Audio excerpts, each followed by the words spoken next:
La campagne de Haute-Vienne dormait encore sous un voile de brume ce matin-là. Le jour peinait à se lever sur les collines détrempées, et le silence des prés n'était troublé que par le vent léger qui faisait grincer les vieilles tôles des granges abandonnées. À quelques kilomètres du bourg de Saint-Priest-sous-Aix, un fermier s'apprêtait à nourrir ses bêtes. Comme chaque jour, il traversait le chemin boueux qui séparait sa maison de la grande bâtisse en pierre, vestige d'un ancien domaine rural. Mais ce matin du 12 novembre 2016, quelque chose l'arrêta net avant même qu'il n'ouvre la porte de la grange. Un corbeau s'envola brusquement du toit, son cri déchirant résonnant dans le froid humide. L'homme fronça les sourcils. L'air portait une odeur âcre, inhabituelle, un mélange de paille humide et de chair en décomposition. Il posa son seau, hésitant, le cœur soudain plus lourd. Quand il tira le loquet, la porte grinça sur ses gonds rouillés, libérant une bouffée d'air vicié. Son regard se posa alors sur une forme étendue, au sol, à moitié cachée derrière une botte de foin. Pendant un instant, il crut à un mannequin. La peau semblait cireuse, d'une couleur indéfinissable. Mais en s'approchant, son souffle se coupa net. Ce n'était pas un mannequin, c'était un homme. Nu jusqu'à la taille, le visage entièrement méconnaissable. La chair semblait brûlée, comme dissoute, au point qu'il était impossible de distinguer les traits. Autour du corps, le sol était maculé de taches sombres, figées par le froid. Le fermier recula brusquement, lâchant un cri rauque avant de sortir en titubant. Sa main tremblante composa le numéro des gendarmes. Quelques minutes plus tard, les premiers véhicules de la brigade locale arrivaient de sur place. La lumière bleue des gyrophares se reflétait sur les flaques d'eau, projetant des éclats inquiétants sur les murs de pierre. Un ruban jaune fut tendu autour de la grange, tandis qu'un officier ordonnait de tenir les curieux à distance. Les journalistes n'étaient pas encore là, mais déjà dans le village, les rumeurs circulaient. Un cadavre, un meurtre, un corps sans visage. L'adjudant-chef de l'Orme, un homme au regard clair et à la voix posée, observa la scène avec un mélange d'incrédulité et de retenue. En 20 ans de carrière, il avait vu des drames, des suicides, des accidents. Mais rien d'aussi étrange que cela. Le corps était allongé sur le flanc droit, les bras repliés, comme dans un dernier réflexe de protection. Aucun vêtement à proximité, aucun papier, aucun téléphone. Le bas du dos portait des traces violacées, mais aucune blessure apparente ailleurs. À première vue, aucune lutte. Pourtant, quelque chose clochait. La déformation du visage n'était pas due au feu d'un incendie, mais à une altération plus sélective, presque chirurgicale, comme si quelqu'un avait voulu effacer toute identité. L'équipe scientifique arriva peu après, vêtue de combinaisons blanches. Ils prirent des photos, prélevèrent des échantillons, mesurèrent les distances, relevèrent les empreintes. Aucun signe d'effraction, constata Delorme en observant la serrure. La porte n'a pas été forcée. Non, répondit un technicien. Et la paille? Regardez. Il pointa du doigt d'une traînée à peine visible, un sillon dans la poussière. Quelqu'un avait traîné le corps jusque-là. Donc l'homme n'est pas mort ici, murmura Delorme. On l'a déplacé. À l'extérieur, le vent s'était levé, soulevant les feuilles mortes et les murmures des habitants rassemblés derrière la rubalise. Certains disaient que le corps appartenait à un vagabond, d'autres à un touriste disparu depuis des semaines. Un vieux du village affirmait avoir entendu des bruits étranges la nuit précédente, un moteur peut-être, ou des pas sur le gravier, mais personne ne savait vraiment. Vers 11 heures, le procureur adjoint de Limoges arriva sur les lieux. Son visage restait impassible, mais ses gestes trahissaient une certaine nervosité. Pas de papier, pas d'empreinte valide et un visage inexploitable, fit remarquer Delorme en s'approchant de lui. On va devoir partir de zéro. Le magistrat hocha la tête. Faites venir un anthropologue et prévenez la PJ de Limoges. Cette affaire n'a rien d'ordinaire. Pendant ce temps, dans le petit bureau de la gendarmerie, la radio locale diffusait déjà la nouvelle. Macabre découverte à Saint-Priest-sous-Aix, le corps d'un homme a été retrouvé dans une grange abandonnée. L'identité de la victime reste inconnue. La voix du journaliste tremblait légèrement, trahissant le choc collectif qui s'abattait sur la région. Dans les heures qui suivirent, les hypothèses bombes se multiplièrent. Crime rituel, règlement de compte, mise en scène? L'absence de visage, surtout, glaçait les esprits. Les gendarmes savaient que cette particularité allait attirer la presse nationale, peut-être même la criminelle de Paris. Mais pour l'instant, un seul détail préoccupait Delorme. Si le corps avait été déplacé, où avait eu lieu la mort? Et surtout, qui pouvait vouloir faire disparaître jusqu'à l'identité d'un homme? Dehors, la lumière déclinait déjà. La brume reprenait ses droits sur la campagne. À l'intérieur de la grange, les techniciens pliaient leur matériel sous les ordres d'un capitaine au ton sec. Le corps, désormais recouvert d'un drap blanc, attendait d'être transféré à l'Institut médico-légal de Limoges. Delorme resta un moment seul, appuyé contre la porte, le regard perdu vers les champs déserts. Le vent s'engouffrait entre les planches, faisant claquer le ruban jaune. Il savait que cette enquête ne serait pas simple, et qu'elle ne laisserait personne indemne. Le moteur du fourgon funéraire démarra lentement, s'éloignant dans la brume. La grange retrouva son silence, comme si rien ne s'y était jamais passé. Mais dans le village, une inquiétude sourde venait de naître, et elle ne ferait que grandir, Saint-Priest-sous-Aix.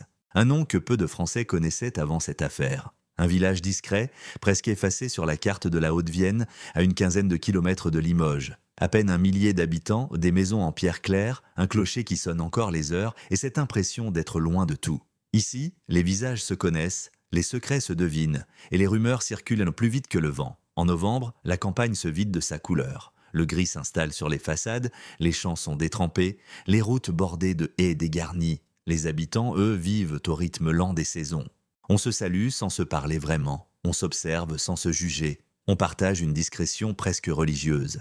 C'est dans ce calme apparent qu'a surgi l'horreur, un matin de brouillard, brisant à jamais la quiétude de ce coin oublié. Depuis la découverte du corps, le quotidien du village a changé. Les voitures de gendarmerie stationnent encore près de la mairie et les journalistes s'invitent sur la place du marché, micro en main, cherchant la moindre confidence. Vous le connaissiez? Vous avez entendu quelque chose cette nuit-là? Les visages se ferment aussitôt. Les habitants n'aiment pas qu'on remue la terre de leurs habitudes. Ils redoutent de dire un mot de trop, de devenir eux-mêmes les prochains témoins dans un reportage de faits divers. Au café du centre, tenu par un couple de quinquagénaires, les conversations s'interrompent dès qu'un inconnu entre. Les mêmes phrases reviennent chuchotées. On dit que c'est un SDF? Moi je dis, c'est pas un du coin? Ou alors quelqu'un qui voulait qu'on ne le reconnaisse pas. Les tasses teintent, les regards s'évitent. La peur s'est installée dans les gestes les plus simples. Pourtant, dans ce décor figé, certains se souviennent d'un détail, d'une silhouette, d'un bruit. Une fermière, dont la maison se trouve à 500 mètres de la grange, affirme avoir vu la lumière d'un véhicule dans la nuit du 11 au 12 novembre, vers 2 heures du matin. C'était pas les phares d'un tracteur, dit-elle aux gendarmes. Trop puissant. Et puis, qui travaille à cette heure-là? Les enquêteurs notent, remercient, repartent. Ils savent que dans un village, chaque parole compte, mais que chaque parole peut aussi se déformer en chemin. L'adjudant-chef de l'Orme, lui, ne quitte plus la gendarmerie. Son bureau est recouvert de cartes et de photos. Le corps, la grange, la trajectoire probable du véhicule, la topographie des alentours. Il a fait marquer sur la carte les chemins agricoles, les pistes forestières, les fermes isolées. Il cherche une logique, une trace. Rien. Le téléphone sonne, c'est la PJ de Limoges, le médecin légiste vient de rendre ses premières observations. Le rapport préliminaire évoque un homme d'une quarantaine d'années, corpulence moyenne,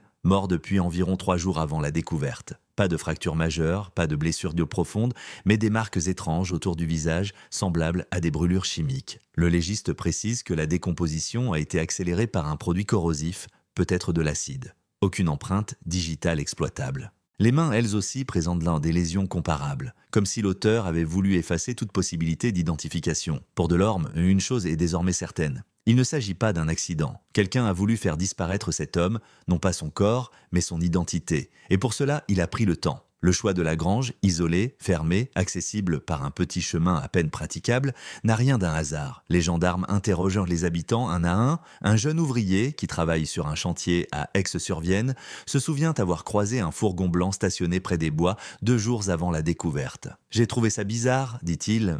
Pas de logo, pas de plaque à l'avant. Mais il ne peut rien ajouter de plus.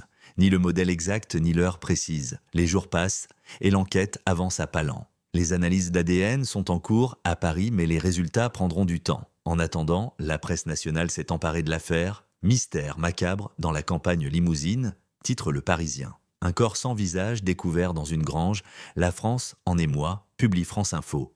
Devant la mairie, les journalistes se relaient. Certains dorment dans leur voiture, d'autres lootent des chambres d'hôtes dans les environs. L'air du village semble devenu plus lourd. Les habitants n'osent plus sortir le soir. La rumeur veut qu'un tueur rôde encore, mais derrière les peurs, une autre forme de malaise s'installe, celle de la curiosité. Car plus le mystère grandit, plus chacun se demande qui cela peut être. Un homme disparu de la région, un marginal venu d'ailleurs, ou quelqu'un de plus proche qu'on ne l'imagine. Dans les archives de la gendarmerie, Delorme fait établir une liste. Les disparus non identifiés de ces 12 derniers mois dans le département. 3 noms ressortent. « On va recouper tout ça avec les vêtements, même s'il n'en avait pas sur lui », ordonne-t-il. Cherchez les signalements d'hommes portés disparus sans véhicule, sans papier, mais rien ne correspond. Pas de concordance d'ADN, pas d'objet retrouvé sur place. Le néant. Pendant ce temps, à la télévision, les experts invités débattent. Crime organisé, vengeance personnelle, rituel sectaire. Les hypothèses les plus improbables se succèdent. Mais au fond, Personne n'en sait rien. Et dans le village, la peur se transforme en suspicion. Chacun regarde son voisin différemment. Chacun se demande si le monstre n'est pas déjà parmi eux. Un soir, alors que la pluie tambourine sur le toit de la gendarmerie, Delorme s'attarde une dernière fois sur les photos prises dans la grange. Sur l'une d'elles, il remarque un détail qui lui avait échappé. À quelques centimètres du corps, un petit morceau de tissu beige, à peine visible sous la paille. Il appelle son adjoint. « Vous voyez ça? Là, juste à côté du bras. »« Oui. » On aurait dit un bout de gant, non? Delorme hoche lentement la tête. « Faites-le remonter au labo. Si c'est ce que je pense, on vient peut-être de trouver notre premier indice tangible. » Dehors, la pluie s'intensifie. Le village dort, mais la peur, elle, ne s'endort jamais vraiment. Et dans l'ombre, quelque part non loin de là, celui qui a effacé le visage de sa victime sait déjà que les gendarmes se rapprochent. Beaucoup trop vite à son goût. L'autopsie complète du corps n'avait pas encore révélé tous ses secrets, mais une première vérité se dessinait lentement. La victime n'était pas un inconnu venu de nulle part. Il appartenait à une histoire, à une vie, à un réseau de souvenirs que quelqu'un, quelque part, avait tenté d'effacer. Pour les gendarmes, l'urgence était désormais d'en retrouver les contours. Donner un nom à ce visage effacé, c'était redonner du sens à l'enquête, et peut-être un peu d'humanité à ce crime. 3 jours après la découverte, à l'Institut médico-légal de Limoges, le docteur Vasseur, médecin légiste réputé pour sa précision glaciale, achevait l'examen du corps. Pas de balle, pas de coup tranchant, annonça-t-il au téléphone à Delorme. La cause probable du décès, c'est une asphyxie par étouffement. Le reste, c'est post-mortem. Post-mortem, répéta Delorme, vous voulez dire que... Oui, le visage a été détruit après la mort, et de façon méthodique, avec un produit acide très concentré. Le silence qui suivit pesa lourd. Ce genre de produit, continua le médecin, on ne le trouve pas dans le commerce. Il faut un accès professionnel, peut-être un atelier, une usine, un laboratoire. Delorme prit note, puis resta un instant pensif. Un tueur qui tue sans violence apparente, mais qui efface ensuite l'identité de sa victime. Ce n'est pas un geste impulsif.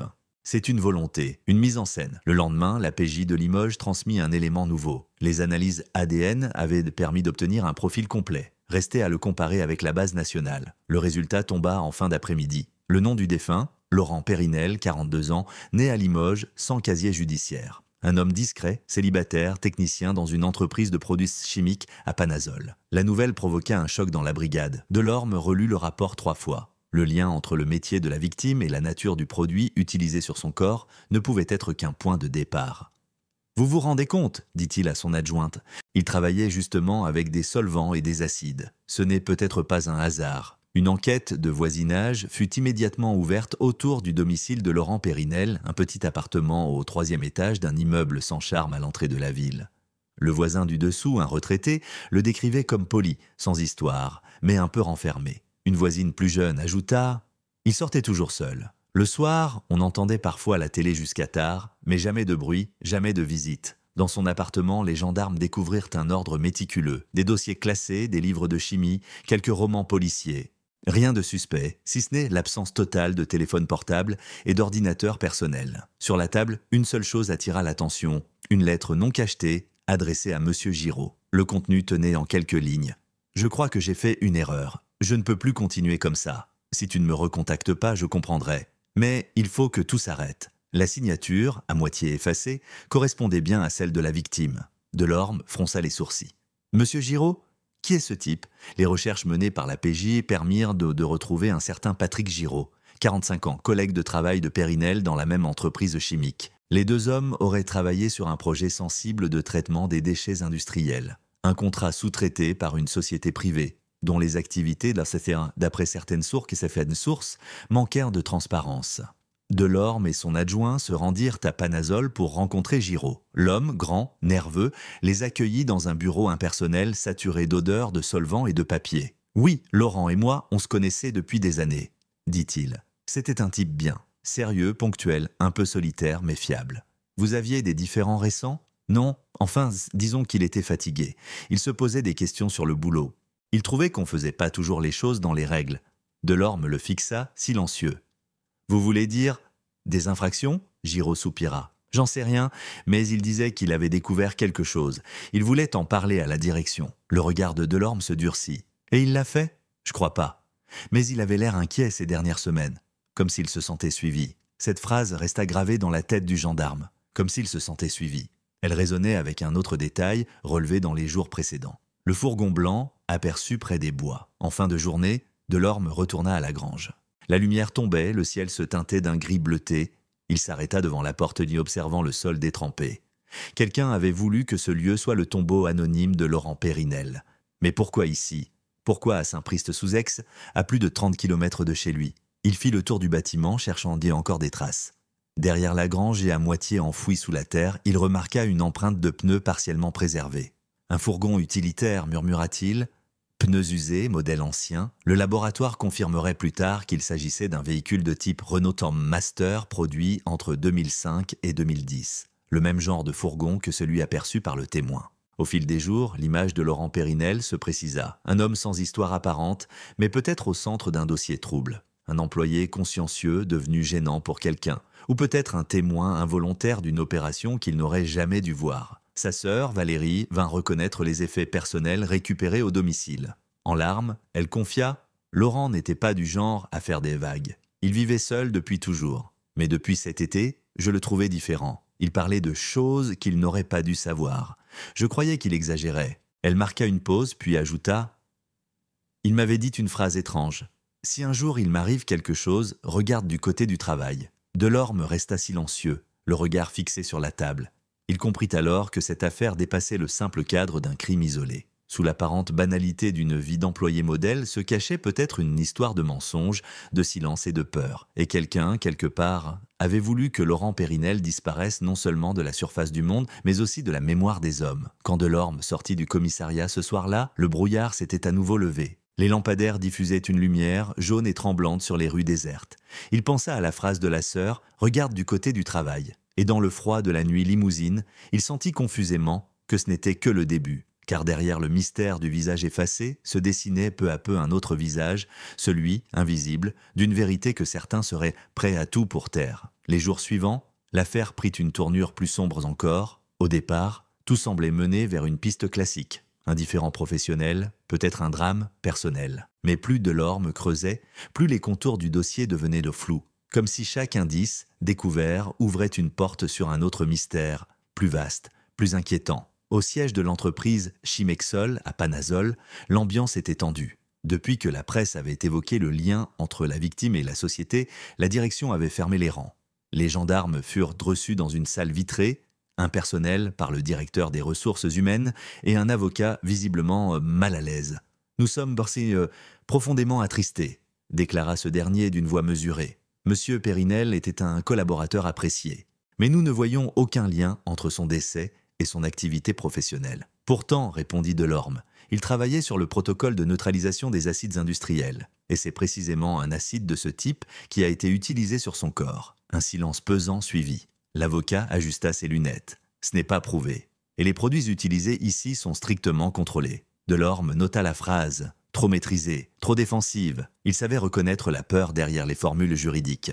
Pas la peur d'une injustice, mais celle d'un scandale. Après leur départ, un technicien resté en retrait pendant l'entretien les rattrapa discrètement sur le parking. « Monsieur, dit-il en jetant un regard inquiet autour de lui, il y a des choses que la direction ne dira jamais. Laurent avait découvert des anomalies dans les fiches de stockage, des produits déclarés neutralisés alors qu'ils étaient encore sur site. Il en parlait depuis des semaines. Et il en a parlé à quelqu'un d'autre ? Peut-être à Giraud, mais depuis sa mort, plus personne n'ose rien dire. Le soir même, Delorme rentra à la gendarmerie avec un sentiment d'inquiétude croissante. Le dossier qu'il tenait entre les mains ne parlait plus d'un simple meurtre, mais d'une possible dissimulation industrielle. Il passa la nuit à relire les rapports, les témoignages, les relevés téléphoniques. Aucun appel suspect depuis le portable professionnel de Périnel. Mais celui-ci avait mystérieusement disparu après sa mort. Vers 2 heures du matin, un détail le frappa. La carte d'accès de l'employé, enregistrée dans le système de sécurité de l'entreprise, montrait une dernière utilisation le 9 novembre à 22h47. Pourtant, selon le rapport de la sœur, Laurent avait quitté son travail à 18h ce jour-là. Qui avait utilisé sa carte après lui? Ou alors, y était-il revenu? Le lendemain, Delorme interrogea à nouveau Patrick Giraud. L'homme, plus nerveux que la première fois, semblait dormir peu. « Vous étiez au travail le soir du 9 novembre ?»« Oui. Enfin, un peu plus tard que d'habitude. Vous avez vu Laurent ?»« Non, répondit-il aussitôt. Il était déjà parti. Delorme le fixa un long moment. « Votre badge indique une sortie à 22h53. C'est possible, je devais finir un rapport. » Mais son ton avait changé, sa voix tremblait. À la sortie de l'entretien, Delorme nota dans son carnet « Giraud cache quelque chose à surveiller discrètement ». Pendant ce temps, au village, le climat se dégradait. Les médias parlaient désormais de l'affaire de la grange sans visage, et les journalistes revenaient chaque jour. Les habitants n'en pouvaient plus. Certains refusèrent d'ouvrir leurs portes, d'autres inventèrent des histoires pour faire taire leurs angoisses. Un soir, la fermière qui avait signalé les phares dans la nuit reçut un appel anonyme. Une voix d'homme, grave, déformée. « Oubliez ce que vous avez vu. Vous ne savez rien. » Elle raccrocha terrorisée avant d'appeler les gendarmes. Le lendemain, Delorme fit poser un dispositif de surveillance autour de la grange. Les techniciens installèrent des caméras discrètes au cas où le coupable reviendrait. Mais rien ne se produisit. Rien, sauf cette impression constante d'être observé. Une semaine plus tard, un nouvel élément tomba. Les analyses du petit morceau de tissu retrouvé près du corps révélèrent la présence d'un résidu de fibres plastiques industrielles utilisé dans certains gants de protection chimique. Ce même type d'équipement était porté chez Chimexol. Delorme sentit la colère monter. Tout pointait vers l'entreprise, mais personne ne parlait. Et chaque tentative pour obtenir des documents internes se heurtait à des refus ou des lenteurs administratives. « On nous cache des choses », dit-il à son adjoint, « et plus on creuse, plus ça pue ». Le 20 novembre, une nouvelle surprenante fit irruption dans le dossier. Un agent de sécurité de Chimexol, visiblement inquiet, se présenta de lui-même à la gendarmerie. Il expliqua qu'une caméra de surveillance interne avait été mystérieusement désactivée la nuit du 9 novembre, entre 22h30 et 23h. « On m'a dit de ne pas en parler », avoua-t-il, « mais je ne dors plus depuis. » Delorme le remercia, puis demanda à consulter les enregistrements restants. Les images récupérées montrèrent un couloir vide, éclairé par une lumière blafarde. À 20h47, une silhouette traversa rapidement le champ. Elle portait une combinaison blanche, un masque, des gants, impossible de distinguer le visage. Mais l'homme s'arrêta un instant devant la caméra, comme s'il savait qu'on le regarderait un jour. Puis, il leva la main et fit un signe. Un geste lent, ambigu, un salut ou un avertissement. Delorme resta longtemps devant l'écran figé. La silhouette semblait presque irréelle, comme sortie d'un cauchemar. Il comprit alors que l'affaire venait de franchir une frontière. Ce n'était plus seulement une enquête criminelle, c'était une bataille contre le silence, contre la peur, contre des forces invisibles qui s'étaient données pour mission d'effacer les traces. Et dans ce brouillard d'incertitude, une conviction naquit au fond de lui.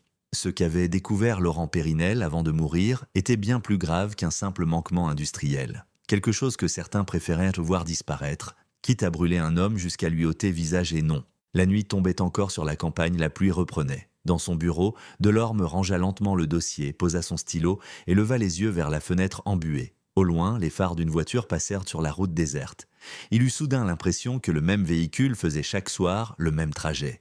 Toujours à la même heure, toujours lentement. Et pour la première fois depuis le début de l'enquête, il se demanda si le chasseur n'était pas, en réalité, déjà devenu la proie. L'hiver approchait, et avec lui une sensation d'étouffement gagnait toute la région. Depuis la diffusion du reportage national intitulé « Le mystère du visage effacé », l'affaire de Saint-Priest-sous-Aix n'était plus une simple curiosité locale. Elle était devenue une énigme nationale, suivie, disséquée, commentée. Mais derrière les caméras, dans les bureaux gris de la gendarmerie, Delorme et son équipe affrontaient une réalité beaucoup plus oppressante. Chaque fois qu'il semblait toucher à une piste solide, quelque chose ou quelqu'un venait la faire disparaître. Les premiers signes de manipulation apparurent une semaine après la fuite du rapport d'autopsie dans la presse. Un matin, Delorme reçut un appel furieux du procureur adjoint. « Qu'est-ce que c'est que ce cirque? Qui a communiqué ces informations confidentielles ?» Personne, répondit calmement Delorme. « Pas de notre côté en tout cas. » Mais il savait déjà que le document avait été subtilisé. L'une des copies papier avait disparu de son bureau. Les soupçons se portèrent d'abord sur la presse, puis sur la PJ, puis sur l'entreprise Chimexol, mais le plus inquiétant, c'était que certains détails publiés, des éléments jamais inscrits dans le rapport officiel, semblaient provenir d'une source interne. Quelqu'un, quelque part, avait accès à l'enquête en temps réel. Les jours suivants, Delorme sentit une présence autour de lui. Des voitures stationnèrent la nuit sur le parking de la gendarmerie, moteur éteint. Un soir, en rentrant chez lui, il remarqua dans son rétroviseur les mêmes phares qui le suivaient depuis plusieurs kilomètres. Il s'arrêta brusquement sur une route de campagne, mais le véhicule fit demi-tour avant qu'il ait le temps de relever la plaque. Le lendemain matin, il retrouva sa boîte aux lettres entr'ouverte. À l'intérieur, une simple enveloppe sans timbre. Il l'ouvrit. Une photo, floue, prise de nuit. On y distinguait la façade de sa propre maison, éclairée par un lampadaire et sa silhouette debout derrière la fenêtre. En bas, au stylo rouge, arrêté de chercher. Delorme resta longtemps immobile, les mains tremblantes, avant de ranger la photo dans une pochette plastique. Il ne dit rien à ses collègues. Pas encore. Pendant ce temps, d'autres témoins commençaient eux aussi à recevoir des pressions. La fermière, déjà menacée au téléphone, trouva un matin ses pneus crevés et une croix tracée à la craie sur sa porte. Le technicien de Chimexol, celui qui avait parlé du stockage illégal, déposa plainte après avoir découvert son chien empoisonné. Et même la sœur de Laurent Périnel reçut un appel anonyme, une voix douce, féminine. « Votre frère s'est mêlé de choses qui le dépassaient. Vous devriez faire votre deuil. » Chaque menace, chaque intimidation semblait calculée pour instiller la peur, fragmenter les certitudes. Et pourtant, plus la pression montait, plus Delorme s'obstinait. C'est à ce moment-là qu'un nouvel acteur entra dans l'enquête, le capitaine Élodie Marchal, envoyé de la PJ de Bordeaux pour appuyer l'équipe. Femme méthodique, froide, à la voix calme et posée, elle s'imposa dès le premier jour. « On a affaire à un réseau de dissimulation, dit-elle lors de leur première réunion. Pas à un meurtre isolé. La victime a vu quelque chose que certains auraient préféré garder sous terre, au sens propre. » Delorme acquiesça. « Et vous pensez qu'on parle de quoi ? De déchets, répondit-elle sans hésiter. Des produits toxiques, enfouis illégalement. C'est déjà arrivé ailleurs. On efface les preuves, on fait taire les témoins. » Le regard de Delorme se durcit. Et quand le témoin est retrouvé sans visage, c'est qu'il a regardé trop près du feu. Les investigations menées à partir des registres de transport révélèrent des incohérences flagrantes. Des camions déclarés vides alors qu'ils avaient quitté le site de Chimexol en pleine nuit, sans destination connue. Certaines plaques d'immatriculation n'existaient même pas dans les bases officielles. Marchal ordonna la vérification des GPS internes de l'entreprise. Résultat, les systèmes avaient été désactivés manuellement plusieurs nuits d'affilée autour du 9 novembre, la date où Laurent Périnel avait disparu. Un soir, Delorme et Marchal décidèrent d'inspecter eux-mêmes les alentours du site industriel. Ils roulèrent lentement, phares éteints, sur une petite route forestière. La pluie battait les vitres, le vent soufflait dans les pins. À un moment, leurs projecteurs accrochèrent une barrière métallique rouillée dissimulée derrière des branchages. Un panneau à moitié effacé, propriété privée, accès interdit. Delorme descendit, lampe torche en main. Le sol était meuble, boueux, couvert de traces de pneus fraîches. Ils avancèrent quelques mètres et tombèrent sur une zone dégagée, une clairière artificielle où la terre semblait retourner récemment. « Regardez ça » dit Marchal. À la surface, des fragments de bidons rongés par la rouille. Certains portaient encore le logo de Chimexol. « C'est ici qu'ils enfouissaient » murmura Delorme. « Et si Laurent avait découvert ce lieu, ajouta Marchal, alors il est mort pour ça. » Mais leur intrusion ne passa pas inaperçue. En repartant, ils entendirent un claquement sec. Un pneu venait d'exploser. Quand Delorme descendit, il aperçut au loin 2 phares allumés, immobiles, au bord du chemin. Le moteur du véhicule inconnu ronronnait doucement, sans bouger. Marchal serra la crosse de son arme. « Remontez » dit-elle à voix basse. Ils reprirent la route sur la jante, les phares toujours derrière eux. Puis soudain, la voiture adverse fit demi-tour et disparut dans la nuit. Le lendemain, Delorme fit renforcer leur protection. Mais au fond de lui, il savait que quelque chose venait de basculer. Désormais, l'enquête n'était plus seulement une quête de vérité. C'était une lutte pour survivre. Et plus il avançait, plus il sentait le piège se refermer. Les rapports s'accumulaient, les témoins se taisaient, la hiérarchie commençait à s'impatienter. Le procureur exigeait des résultats, mais refusait de délivrer certains mandats. Delorme, lui, ne dormait presque plus. Les images du corps sans visage le hantaient en la nuit, mêlées à cette silhouette masquée sur la vidéo. Un soir, seul dans son bureau, il rouvrit la photo reçue par la poste. Sous la lumière jaune du néon, il distingua un détail qu'il n'avait jamais remarqué. Dans le reflet de la vitre, derrière sa propre silhouette, on devinait une ombre. Un homme debout dans le jardin, tout près. Delorme éteignit la lampe, resta dans le noir. Dans le silence de la gendarmerie endormie, il comprit qu'il n'avait plus le choix. Pour sauver l'enquête, il allait devoir franchir la ligne, celle que la procédure interdit mais que la vérité exige.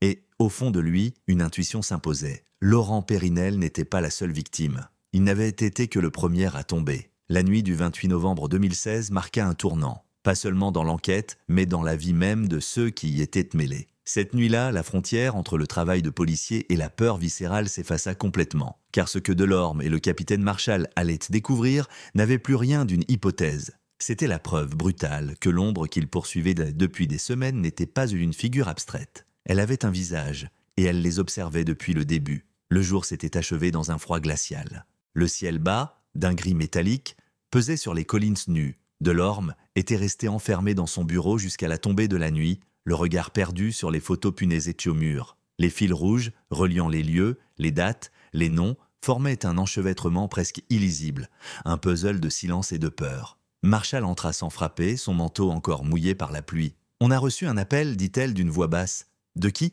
Un ouvrier de Chimexol. Il ne veut pas donner son nom, mais il dit savoir où Laurent Périnel a été tué. » Delorme se leva d'un bond. « Où ça ?»« Dans une ancienne carrière, à 8 kilomètres au sud de Panazol. » Ils décidèrent d'y aller immédiatement, sans prévenir le procureur. À 22 heures passées, leur véhicule s'engagea sur un chemin forestier détrempé. Le GPS indiquait une route qui n'existait plus depuis longtemps. Le vent faisait ployer les branches et la lampe torche de Marshall dessinait des faisceaux tremblants sur la boue. « Vous êtes sûr que c'est ici ?» demanda Delorme. C'est ce qu'il a dit.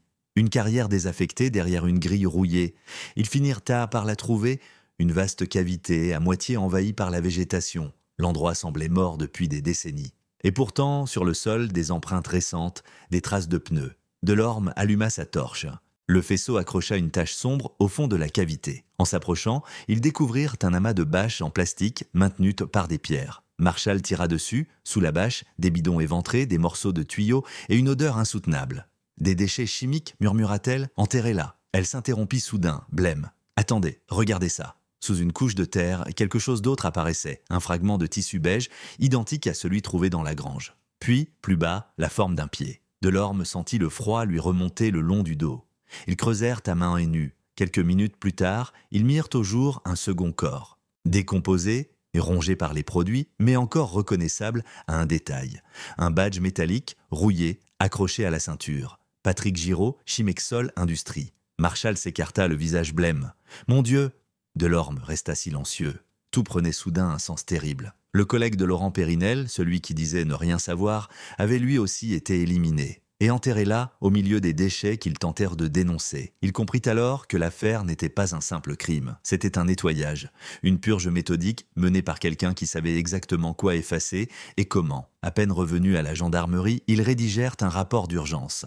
Mais à l'aube, alors qu'ils s'apprêtaient à transmettre les échantillons au laboratoire de Bordeaux, le coffre où ils avaient placé les preuves fut retrouvé vide. Pas fracturé, pas foré, ouvert avec la clé, et la clé, elle, n'avait jamais quitté la poche de Delorme. Il resta immobile, le regard perdu, incapable de comprendre. Marshall arriva quelques instants plus tard, livide. « Vous croyez qu'on a été suivi ?»« Non, corrigea-t-il doucement. On n'a pas été suivi. On a été précédé. » Le même jour, une fuite d'acide se déclara sur le site de Chimexol. Une alerte officielle fut déclenchée et la direction annonça à la presse un incident mineur sans lien avec l'affaire en cours. Mais pour Delorme, c'était clair, on détruisait les traces.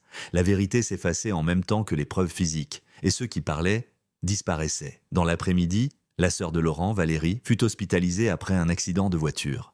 Les freins de son véhicule avaient été lâchés dans une descente. Elle survécut, mais à peine consciente, elle murmura aux gendarmes venus la voir « Il y avait quelqu'un, une voiture noire, derrière moi ». Puis elle sombra dans le coma. Cette succession d'événements plongea tout le service dans un état de paranoïa totale. Marshall demanda la protection des témoins, mais le procureur temporisa, pas assez d'éléments concrets. Delorme, lui, n'y croyait plus. Il savait que le danger venait de l'intérieur. Les fuites, les sabotages, les disparitions, tout indiquait que quelqu'un, dans la hiérarchie même, couvrait l'affaire. Une nuit, alors qu'il classait les photos du second corps, il entendit un bruit dans le couloir. Des pas, lents, mesurés. Il se leva, sortit. Rien. Mais la lumière du bureau voisin était allumée. Sur le bureau, une enveloppe, sans nom. Il l'ouvrit. « Vous êtes allé trop loin. La prochaine fois, ce sera vous. » Delorme n'en parla à personne. Il savait que la peur était contagieuse. Et plus que la peur, c'était la solitude qui l'envahissait désormais. Il regarda une dernière fois la photo de Laurent Périnel, cette photo trouvée dans son dossier administratif, la seule où il souriait encore. Un sourire discret, presque effacé. Comme si déjà, il pressentait que son visage ne lui appartenait plus. Delorme serra la photo entre ses doigts. Puis il éteignit la lumière, prit son manteau et sortit dans la nuit. Le vent soufflait fort, emportant les feuilles mortes le long des routes désertes. Il ne savait pas encore où aller, mais il savait une chose. S'il voulait sauver la vérité, il allait devoir la chercher seul. Loin des ordres, loin des bureaux, loin des regards, car désormais l'affaire du visage effacé n'était plus une enquête. C'était une guerre, et elle venait tout juste de commencer. Delorme n'avait plus dormi depuis 2 jours. Les néons blafards de la gendarmerie grésillaient au-dessus de son bureau, mais il ne les voyait plus. Autour de lui, des piles de dossiers, des cartes, des photos, des noms entourés de rouge. Et au milieu de ce chaos organisé, une conviction simple. S'il continuait à suivre la voie bis officielle, il finirait comme Laurent Périnel. Cette nuit-là, il prit une décision irréversible. Il se retira de l'enquête officielle, du moins en apparence. Il signa un rapport laconique déclarant qu'il se mettait en retrait temporaire pour raisons médicales. En réalité, il allait continuer seul, hors des protocoles, hors de la chaîne hiérarchique. Il n'avait plus confiance en personne. Même le regard de certains collègues lui paraissait étrange, trop insistant, presque inquiet. Seule Élodie Marchal resta à ses côtés. Elle aussi avait compris que quelque chose clochait dans le sommet même de la hiérarchie. Elle aussi recevait des menaces voilées. Un appel silencieux, une voiture garée devant chez elle à 2 heures du matin. Alors, sans prévenir personne, ils commencèrent à tout reprendre depuis le début. Non pas comme des policiers, mais comme des survivants cherchant à comprendre pourquoi ils étaient encore en vie. Ils établirent une liste des employés de Chimexol présents la nuit du 9 novembre. 6 noms. Parmi eux, un chauffeur sous-traitant, Jean-Marie Deltour, 53 ans, employé par une société de transport partenaire. Un homme sans casier, discret, mais dont le téléphone portable avait, curieusement, été désactivé le lendemain du meurtre. Delorme obtint son adresse officieusement, grâce à un contact dans la préfecture. Une maison modeste, en périphérie de Limoges, à moitié dissimulée derrière des haies hautes. Ils s'y rendirent de nuit, sans uniforme, pas d'éclairage, pas de mouvement, la boîte aux lettres débordait de publicité. « Il a disparu », dit Marchal. « Où on l'a fait disparaître ?» répondit Delorme. En inspectant le jardin, ils trouvèrent un hangar verrouillé. Delorme força la porte. L'odeur d'essence et de métal brûlé s'en échappa aussitôt. À l'intérieur, un fourgon blanc, même modèle que celui aperçu près de la grange. La peinture écaillée, les plaques démontées, sur le plancher, une bâche pliée, tachée de brun. Et dans la boîte à gants, une carte d'accès à Chimexol au nom de Patrick Giraud. Marchal posa la main sur l'objet, comme sur une relique. Il l'a prise à Giraud après l'avoir tué, souffla-t-elle. Delorme ferma les yeux. Le puzzle commençait à se compléter, mais chaque pièce en appelait une autre. Si Deltour était impliqué, il n'agissait pas seul. Et surtout, qui lui avait donné l'ordre d'effacer les 2 techniciens? En cherchant dans le coffre du fourgon, ils trouvèrent une boîte métallique contenant plusieurs bidons vides et un carnet noir protégé dans un sac plastique. Le carnet appartenait à Laurent Périnel. Les pages, trempées et à moitié effacées, portèrent des annotations serrées. 6 novembre, réunion Giraud-Deltour. Instruction floue sur transfert nocturne. 7 novembre, confirmation orale d'un contrat discret. Aucune trace dans les registres. Si je parle, ils me détruiront. Ils savent tout. Marchal sentit un frisson la parcourir. Il avait prévu sa mort. Delorme hocha la tête, sans dire un mot. Ils prirent des photos, scannèrent dans les pages sur un vieux copieur du commissariat, puis placèrent l'original dans un coffre privé, loin des circuits officiels. C'était désormais leur seule pièce à conviction fiable. Un témoignage posthume, la voix d'un mort qui refusait de se taire. Quelques jours plus tard, ils apprirent que Jean-Marie Deltour venait d'être retrouvé mort dans sa voiture, à 50 km de là. Officiellement, suicide au monoxyde de carbone. Mais la mise en scène était trop parfaite. Les vitres calfeutrées, le tuyau bien ajusté, le briquet posé à côté et sur le siège passager, une lettre d'aveu. Trop propre, trop nette. Delorme l'a lu 3 fois. Chaque phrase sonnait faux. J'ai tué Périnel et Giraud. Je regrette. J'ai agi seul. Non seulement le style ne correspondait pas, mais les détails du crime, les lieux, les horaires, les produits utilisés étaient volontairement inexacts.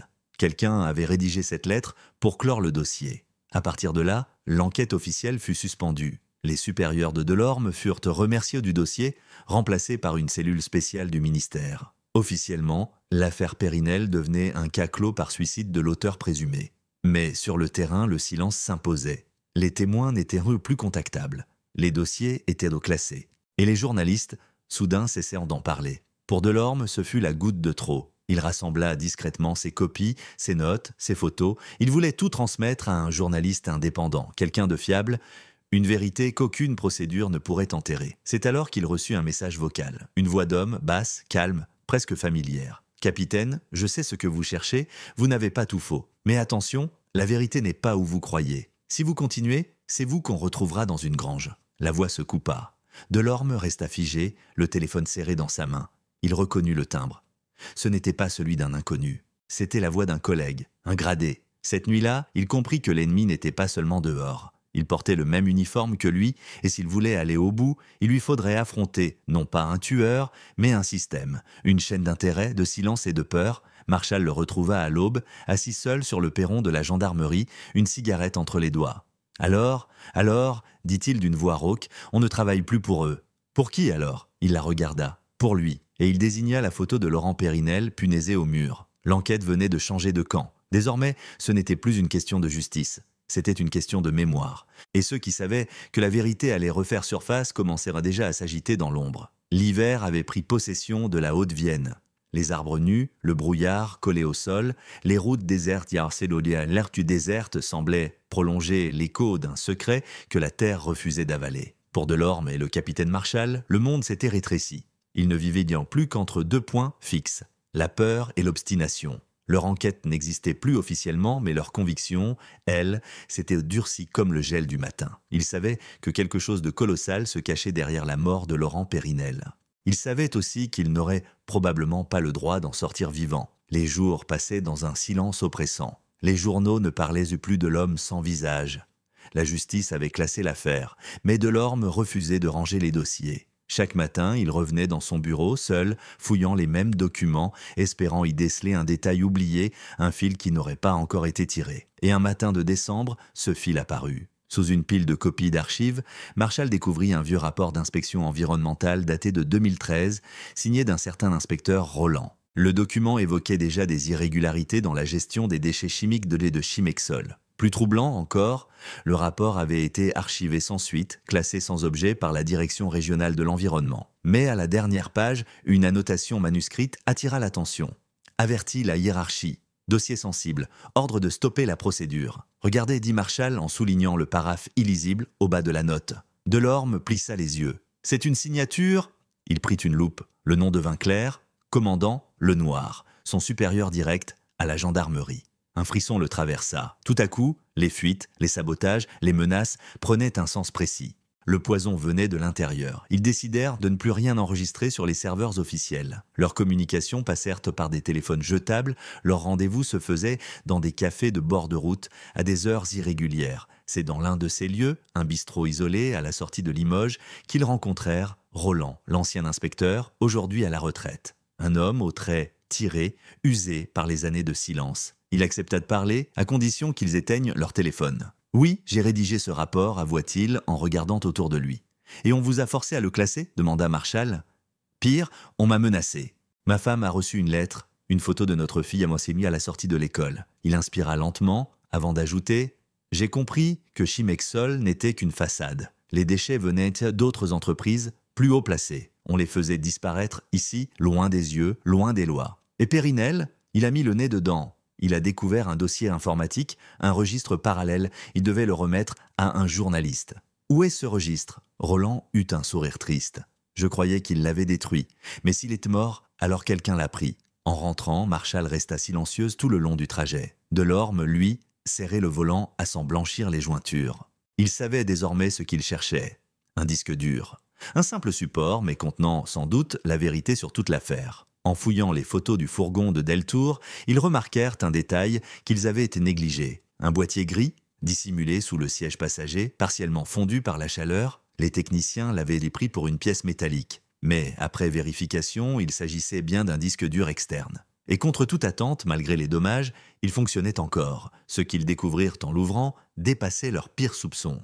Des fichiers datés de plusieurs années, tableaux d'expédition, factures de falsifiées, nom d'entreprise Boletis partenaire, mais surtout un dossier intitulé « Projet Némésis ». À l'intérieur, des correspondances internes entre Chimexol et une société suisse, Orphigène, spécialisée dans le retraitement biologique. Des rapports de tests sur des produits interdits depuis 20 ans.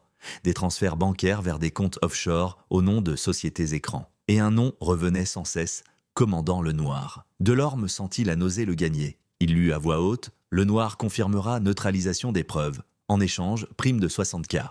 Risque, Périnel à surveiller. » Un silence glacé suivit. Marshall posa lentement ses mains sur la table. « Ils l'ont payé pour effacer tout ça.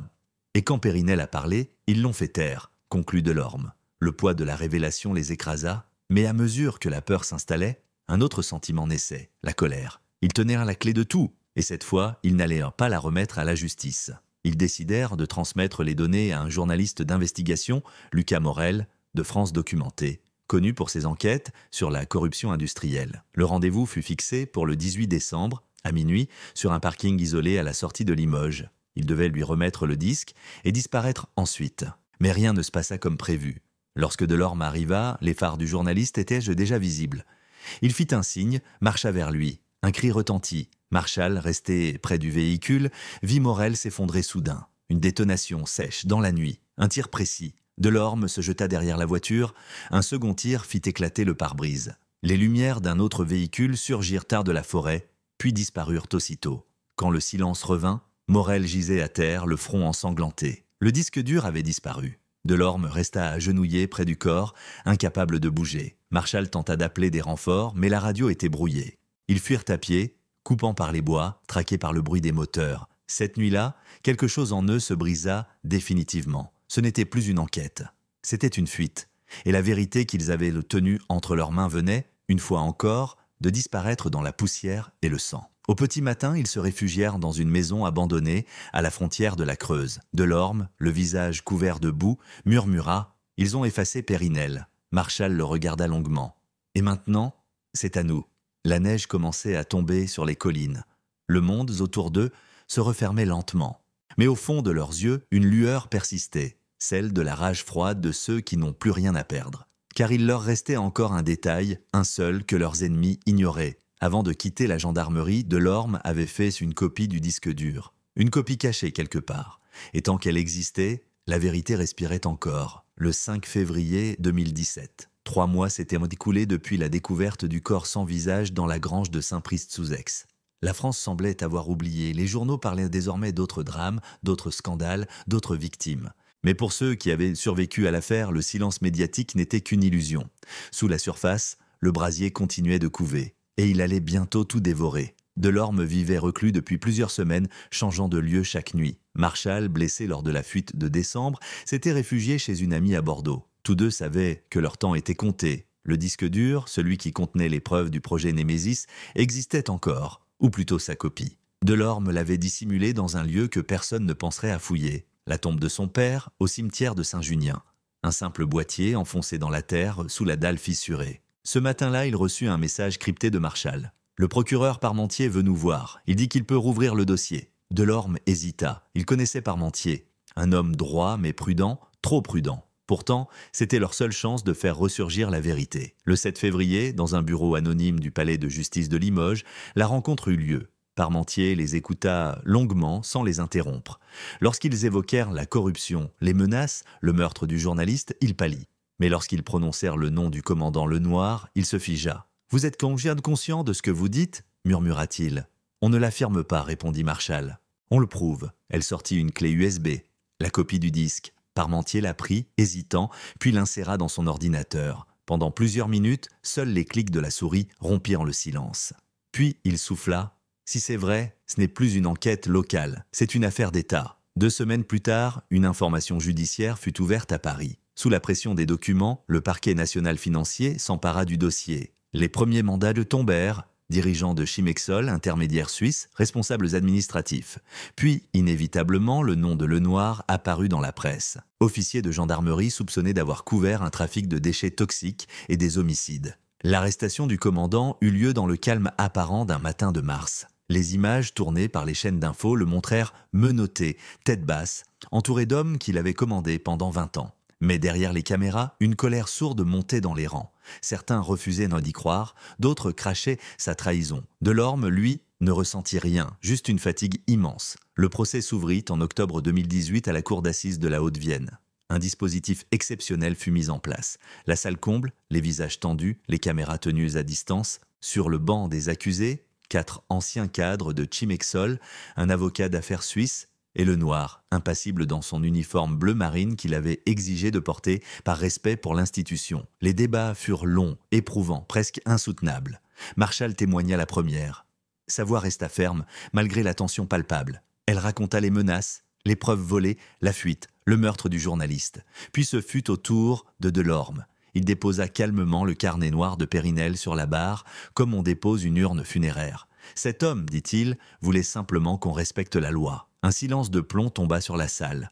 On l'a torturé pour qu'il se taise. On a brûlé son visage pour qu'on l'oublie. Mais aujourd'hui, il est cela. Il nous regarde, la défense de Lenoir tente à tout, nier, minimiser, renvoyer la faute sur la direction de Chimexol, mais les enregistrements, les mails, les transferts bancaires et les témoignages l'écrasaient. Le 14 novembre 2018, le verdict tomba. Lenoir, condamné à la réclusion criminelle à perpétuité, assorti de 20 ans de sûreté. Les dirigeants de Chimexol écopèrent de peine allant de 15 à 20 ans. Le scandale éclata dans toute la France. Des dizaines d'entreprises furent contrôlées, plusieurs hauts fonctionnaires mis en examen. Pour la première fois, la presse nationale parla du crime écologique le plus grave de la décennie. Mais dans les campagnes de Haute-Vienne, on ne retenait qu'une phrase. Le visage de la vérité a enfin été rendu à l'homme de la grange. Delorme et Marchal sortirent de la salle d'audience côte à côte sans un mot. Les flashs crépitaient, les journalistes criaient leurs questions. Ils continuèrent à marcher jusqu'à la place déserte, là où la ville se taisait à nouveau. « On a gagné » dit Marchal d'une voix fatiguée. Delorme hocha lentement la tête. « Non, on a juste empêché que d'autres soient effacés. » Quelques jours plus tard, il retourna seul à Saint-Priest-sous-Aix. La grange tenait encore debout, barricadée, envahie d'herbes hautes. Le vent soufflait entre les planches, emportant l'odeur du passé. Il s'assit sur une pierre, là où le corps avait été trouvé. Le silence était total. Delorme sortit une photo de sa poche, celle de Laurent Périnel, extraite du dossier administratif. Puis il la posa sur la terre humide et murmura « Tu as eu raison de ne pas te taire ». Au loin, le clocher du village sonna midi, et pour la première fois depuis longtemps, il sentit qu'il pouvait respirer. Le procès avait rendu justice, mais pas la paix, car sous les couches de vérité dévoilées, une autre restait enfouie. Des noms manquaient encore dans les dossiers, des témoins n'avaient jamais reparu et certaines sommes d'argent restaient introuvables. L'ombre du projet Némésis n'était peut-être pas complètement éteinte, mais pour Delorme, ce n'était plus son combat. Il avait déjà tout perdu dans cette guerre, ses illusions, sa carrière et une part de lui-même. Désormais, il ne voulait qu'une chose, oublier. Les années passèrent. Et pourtant, dans la mémoire collective, l'affaire de Saint-Priest-sous-Aix ne s'effaça jamais complètement. Elle hanta la région comme une cicatrice mal refermée. Une histoire qu'on racontait à voix basse entre deux cafés lorsque la pluie tombait sur les vitres du bistrot du village. On disait « Tu te souviens, l'homme sans visage ?» et les regards se détournaient. Toujours. En 2021, 5 ans après le procès, le nom de Laurent Périnel fut inscrit sur le monument commémoratif des victimes de crimes environnementaux, inauguré à Limoges, une stèle sobre, une plaque de marbre clair, à ceux qui ont tenté de dire la vérité. Sa sœur, Valérie, y assista en silence, appuyée sur une canne. Depuis son accident, elle ne marchait plus tout à fait droit, mais elle parlait de son frère avec une force tranquille. « Il ne cherchait pas la gloire, dit-elle devant les caméras. Il voulait juste qu'on fasse les choses bien. Autour d'elle, des journalistes, des militants, des anonymes, mais surtout, à l'écart, dans la foule, Delorme. Vieilli, amaigri, les traits tirés, il évitait les flashs, les interviews, les mots, il n'était plus adjudant-chef. Il avait quitté la gendarmerie 2 ans plus tôt. Le dossier Périnel l'avait détruit. Mais paradoxalement, il l'avait aussi reconstruit, d'une autre manière. Dans les collines de Haute-Vienne, il vivait désormais seul, dans une maison isolée. Le soir, il écoutait le vent traverser les arbres, les chiens aboyaient au loin. Parfois, il reprenait son vieux carnet, celui où il avait consigné chaque détail de l'enquête. Il relisait les pages, les noms, les dates. Et chaque fois, il tombait sur la même phrase, écrite au tout début, en marge. « Chercher la vérité, c'est aussi apprendre à perdre ». Il ne savait plus s'il l'avait écrite avant ou après le drame. Mais elle résonnait encore. Un jour de mars, Marchal lui rendit visite. Elle aussi avait quitté la police après le procès. Ils s'étaient en peu revus, mais un lien indéfectible les unissait, né de la peur partagée et du silence qui suit la vérité. Ils restèrent longtemps sans parler, assis près du feu. Puis elle lui tendit une enveloppe. « C'est pour toi ». À l'intérieur, une lettre du parquet de Paris, classement définitif du dossier Némésis, aucune poursuite complémentaire. Delorme esquissa un sourire amer. « La vérité a une date de péremption, dit-il. »« Non, répondit-elle doucement. Elle a juste un prix. Et tu l'as déjà payé. » Ils burent un café tiède, regardant la pluie glisser sur les vitres. Puis elle ajouta « Tu sais, parfois je repense à la grange. Moi aussi.